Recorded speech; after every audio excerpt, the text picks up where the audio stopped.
What is going on, everyone? Welcome back to my channel. Now, before we get into today's video, make sure you're subscribed if you aren't already. It's totally free and it means you won't miss out on my daily Reddit content, so you might as well just hit that button. Yes, I'm sure I'm me. No, I'm not dead. Not really an I do work here, more of an I'm supposed to be here. When I was younger, I was very reclusive and rarely socialized with my classmates, or anyone for that matter. So while my parents saw everyone else from the village I live in growing up after we left primary school, elementary, I was never really seen by anyone. Fast forward to our prom when we left secondary school, high school, age 16, and one of the mothers from our village decided it would be nice to get a class photo of everyone who went to our primary school. We all gathered together and were waiting for her to take the photo when she approached me and we had the following interaction. "Excuse me, but this is a photo for our village school's pupils only?" I was confused by this. "Yeah, I know, that's why I'm here." "I don't think you understand. This is only for the school's pupils." It was at this point that I realized that she didn't recognize me, so I tried to explain the situation to her. "Sorry, Mrs. Smith, I'm Montana. I went to the school with your son, John." "I don't appreciate being lied to. It's only a photo. Just F off so I can take it." "I don't understand why you think I'd be lying. I've known John for the last 10 years. I even played rugby and football with him for 6 of those years." "I know you're lying because Montana is dead. She died not long after they started secondary school." At this point, I was about to give up, but her son finally decided to set her straight. "Mom, this is Montana. Stop making a fool of yourself and just take the photo." "No, I know she died. Stop trying to make excuses for her to be in the photo." "Fine, this is her ghost. Just take the effing photo." Not as dramatic as some of the other posts on here, but it always makes me laugh when I think about it. Especially because it has always been a joke in my family that I look like the undead. I guess she thought so too. Well, that was certainly an interesting story to start today's video. Imagine coming across somebody that you don't know, introducing yourself, and them saying, "Oh, I thought you were dead. You still are dead in my head. What are you doing here?" Just so weird. Guys, let me know, has that ever happened to you? I'm gonna presume it hasn't. Pretty weird story, but I enjoyed it. How about this for a plot twist? OP, Montana is actually dead, and it's her ghost writing this. That would be interesting. Moving on to our second story now. You look like you're 16. What makes you think you know anything about beer? So this happened about a year and a half ago when I was a bartender at a high-end restaurant. This isn't all verbatim, but the exchange is as good as I can remember it. I've been working at this place for over a year and had worked my way up to shift sup/bar manager, and I was 19 years old. Wow, good going. One day I was sat up at the bar drinking with some of our regulars and a few colleagues that had the afternoon off, and a man came up to the bar to order. There was only one bartender working as it was after the Sunday lunch rush, and it was always quiet by that point. This bartender was new and I just handed the shift over to him. He was capable of running the shift on his own, but hadn't quite learned the drinks menu. The gent that had just walked into order started asking about the beers in a really snobbish manner, such as, "What are your Weiss beers? Which lager is the most crisp? And do you have any really happy lagers?" Oh my god, I just realized I read that as happy.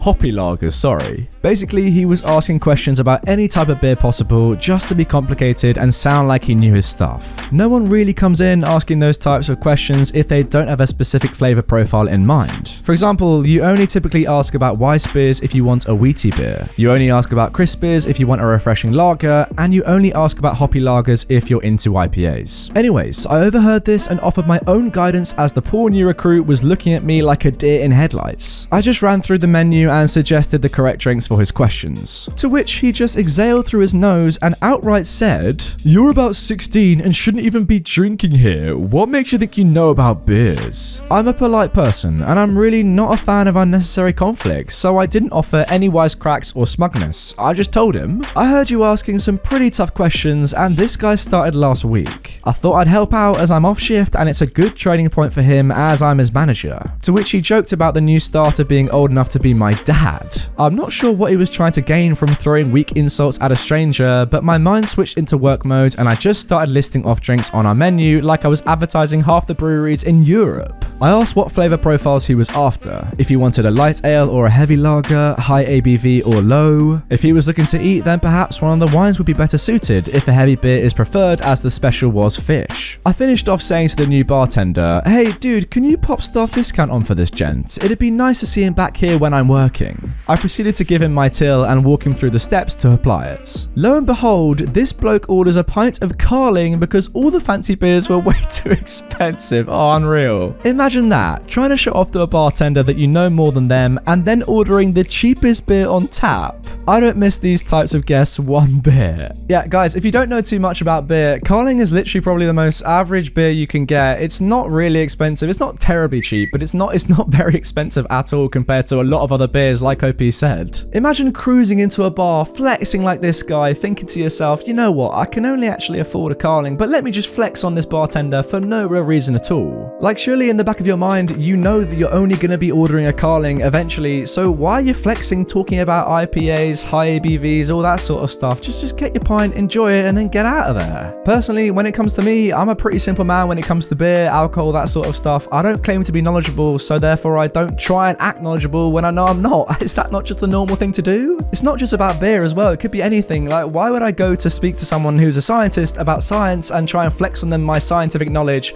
when I clearly don't have any, like this guy has none about beer? And yeah, I know what you're thinking, that analogy was pretty weird, but who cares, you know? It worked a little bit in my mind before I said it. Anyway, let's move on. Now for our third story. Shut up, kid, I want the engineer. At the time, I was 26, just out of university with my title and master both completed by December 2010. Almost immediately, I went into a big engineering company, specialized in tall buildings. I was still green with little to no experience in the real world, and by nature, I'm also evasive when it comes to conflict, so I'm not exactly the wise choice when it comes to clash against aggressive or too dominant people. Still, I was able to fake confidence and capable enough to quickly gain the trust of clients. Because of that, I was already managing projects with some degree of autonomy at 6 months in the job. That said, it was November, already very warm weather, chilly, so summer in November, and the office was working at its usual pace, that is, calm but 2 steps away from total panic. It was morning when my boss called me. Let's call him Ray. He is a great guy, professional but often a bit dense when it comes to social cues. To this day, we're still good friends despite both not working there anymore.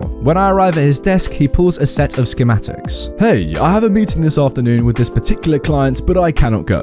They have some kind of issue, so it's important that someone from the office is there if things go difficult." "Difficult?" I asked. "Yeah, they made an F up and want to blame us. Still, everything is on the drawings, you shouldn't have any issues." "Sure, I'll take it." The meeting time came and I got out the taxi in front of this 22-story office building. The lobby was already finished in floors of black marble and roof in white marble with diffused white lighting. Round, double-height columns in stainless steel. As I enter, something calls my attention. There are scratches on the floor. Oh, also in the columns. F. Also in the doors. This is bad. These are telltale signs of horrible construction management. I take the stairs to the 4th floor and the construction auditor, Phil, receives me. He is a large guy with a short beard and stern but amicable face. "So, you are OP. What happened to Ray?" "Hi, yes, he sent me in his place." "Well, we are about to start. Just sit by my side and don't intervene unless it's necessary." "Anything I need to know?" I ask. He smiles back at me with a grin. "Just wait and enjoy."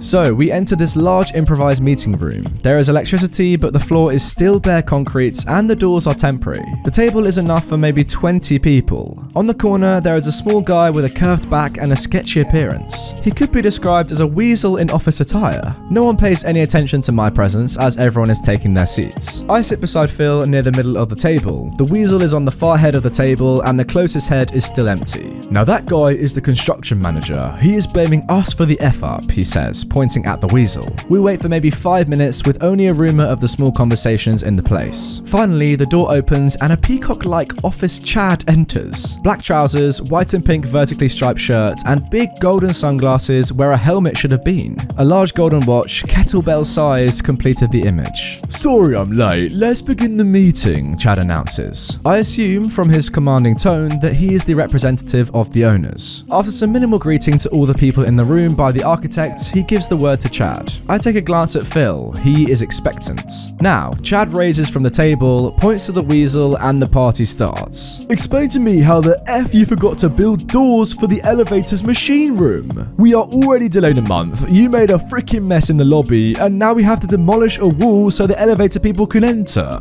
Okay, sir," the weasel answered. First of all, these changes have been asked by you. You asked for the lobby to be left ready while I still have to work with people there and... You have it fully scratched. How the F is that my responsibility?